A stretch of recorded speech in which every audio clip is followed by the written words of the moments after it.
Before Rocky, before Star Wars, before every underdog story you know, there was Greece in 1940. Tiny, outgunned, outnumbered, and still shouting no to a fascist empire.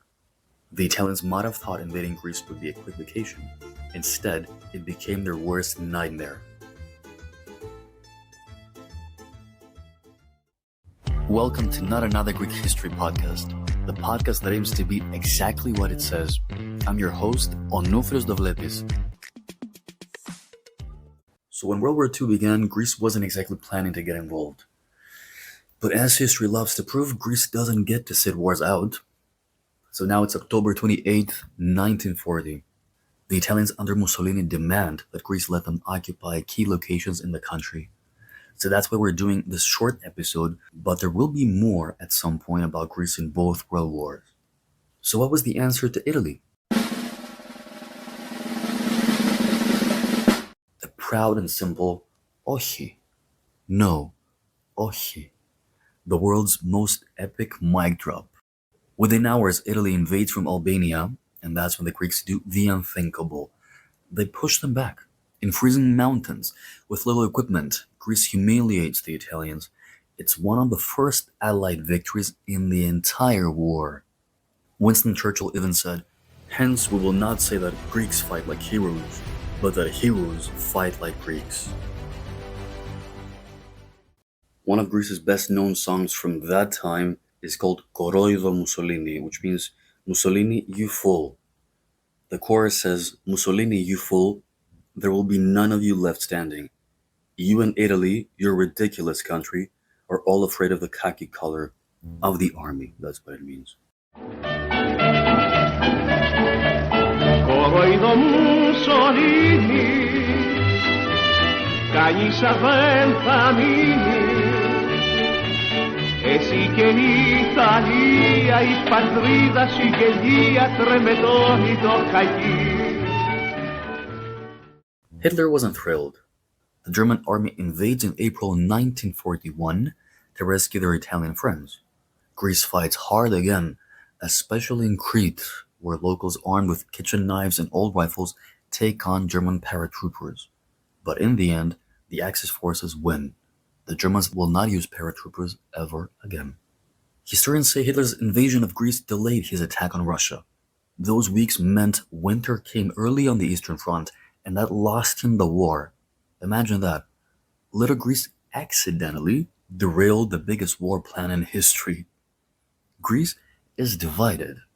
The Germans take Athens, most of Crete, and central Macedonia in northern Greece, including my hometown, Thessaloniki, Greece's second largest city. The Bulgarians, who joined the Axis, grabbed parts of Macedonia and Thrace, committing horrific massacres in places like Drama and Doxato. And the Italians get, well, almost everything else. 70% of Greece came under their control. What followed was pure horror. Over 1,000 villages burned to the ground, entire populations executed. Places like Vistomo and Kalavrita became symbols of Nazi brutality. The Germans especially killed men, women, and children. Entire communities wiped out as punishment. The famine that followed in the winter of 1941 was one of the worst in Europe.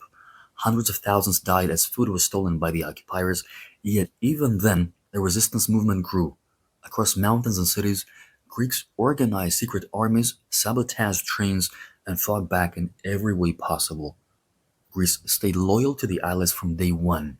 Even when occupied, Greek forces continued fighting abroad, in North Africa, in the Middle East, at sea.